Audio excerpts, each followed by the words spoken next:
massive precision strikes. এবার president Donald Trump আনুষ্ঠানিকভাবে মার্কিন কংগ্রেসকে জানিয়েছেন ওয়াশিংটন ইরানের বিরুদ্ধে সামরিক অভিযান শুরু করেছে। সামাজিক যোগাযোগ মাধ্যম ট্রুথ সোশ্যালে দেওয়া এক পোস্টে ট্রাম্প জানান, হরমুজ প্রণালী দিয়ে চলাচলকারী সব পণ্যবাহী জাহাজ থেকে যুক্তরাষ্ট্র 20% কর আদায় করবে। পাশাপাশি ইরানের বন্দরগুলোর ওপর আবারও নৌ অবরোধ আরোপ করা হয়েছে। সেই সাথে ইরানের সাহায্যকারী কোনো জাহাজ এই নৌপথ ব্যবহার করতে পারবে না।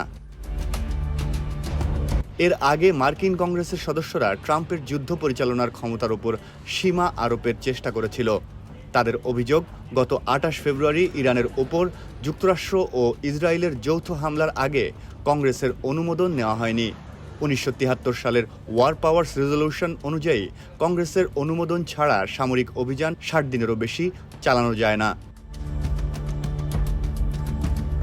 তবে গত 10 জুলাই কংগ্রেসে পাঠানো এক চিঠিতে ট্রাম্প দাবি করেন, ইরানের বিরুদ্ধে এই সামরিক পদক্ষেপ মার্কিন নাগরিক ও যুক্তরাষ্ট্রের স্বার্থ রক্ষা করেছে।